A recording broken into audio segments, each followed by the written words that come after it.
Il n'y a pas que l'adultère, la colère, la jalousie. Tout ça sont des péchés. Maintenant, ils avaient tous oublié ça. Ils ne voyaient que le péché de la pauvre femme. Jésus leur dit, mais vous tous, vous êtes des pécheurs, sans exception. La Bible dit, accusés par leur propre conscience. Je bénis le Seigneur que nous avons une conscience. Parce que si on n'en avait pas, pourtant, l'inconscience aussi existe. L'inconscience, c'est comme un mort. Il se souvient de rien. Quelqu'un qui est tombé évanoui, qui a perdu connaissance. Il est inconscient. Il ne sait pas ce qui se passe. Vous l'amenez à l'hôpital lorsqu'il se réveille, il dit, je suis où c'est? Qui m'a amené ici? Il se souvient de rien, ce qui se passait. Pendant tout ce sommeil, il ne se rappelle de rien. Mais les gens qui l'avaient vu tomber peuvent lui raconter cela. Lui dire, non, regarde, tu es tombé par terre. Ah bon? Je suis tombé.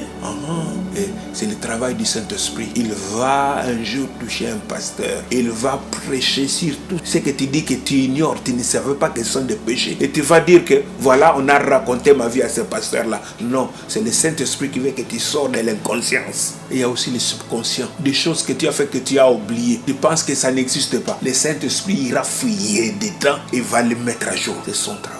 Accusés par leur propre conscience. Vous savez, la conscience, c'est quelque chose qu'on ne peut pas échapper à. Elle est là. Surtout là où tu ne veux pas qu'elle soit là, c'est là où elle est. Elle ne te quitte jamais. Tu dors avec elle, tu te réveilles avec elle, tu manges avec elle, tu vas au travail avec elle, tu vas même commettre l'impudicité avec elle. Quand tu commets l'impudicité, ne crois pas que tu es seul. Tu regardes, il n'y a personne qui est avec ici. Non, il n'y a personne. Là, ta conscience est avec toi. Quand tu veux voler, non, on ne me connaît pas ici, ta conscience est avec toi. Quand tu veux donner un coup de poing, il n'y a personne ici pour taper ta femme. Non, personne ne me voit, je vais donner un coup de poing. Et il n'y a pas les fidèles ici. Non, ta conscience est avec toi. Elle enregistre tout. Et quand le Saint-Esprit vient, tu te retrouves devant un tribunal avec ta conscience. Elle te dit, tu as fait du bien, tu as fait ceci, c'est du bien.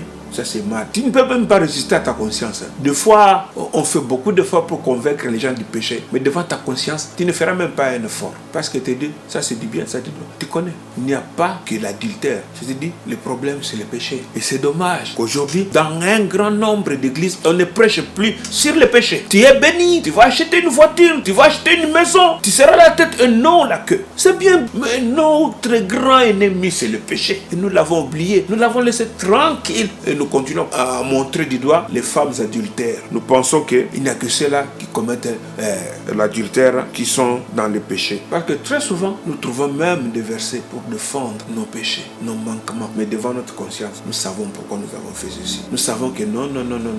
Si j'ai donné cette prédication, c'est parce que c'était vraiment dirigé. J'avais mes fins, c'était de soutirer l'argent. Ces versets, quand je vais dire ça, je vais l'exploiter comme ça. Les gens vont donner l'argent. Ils vont donner, mais tu es tombé. Et plus grave encore, tu as utilisé la parole de Dieu pour tromper les peuples de Dieu. C'est grave, c'est très grave. Je vais leur donner les enveloppes comme ça. Je vais commencer à demander autant. Bien aimé, la personne qui doit donner de son bon cœur. N'utilise pas la ruse. Tout ce qu'on ajoute à la vérité, ce n'est plus la vérité. La vérité peut se défendre d'elle-même. Elle n'a besoin d'aucun support. Elle n'a besoin que d'elle-même pour se défendre, pour se soutenir. Que ton oui soit oui, que ton non soit non. Tout ce qui vient après vient du malin. Bien-aimé, donnez les offrandes. Surtout, les enfants de Dieu vont donner à cœur ouvert. Nous ne devons pas diriger la parole de Dieu dans le but de soutirer quelque chose aux enfants de Dieu. C'est très grave, très grave. Et devant notre conscience, nous ne pouvons pas les nier. Nous pouvons bien donner des versets, expliquer ceci. Mais si nous avons fait ça avec un mauvais but, notre conscience nous reprochera. Personne n'est épargné. Nous devons en être conscients. Les enfants de Dieu. Dieu nous aime et il est fidèle. Nous devons aussi être fidèles envers notre Dieu.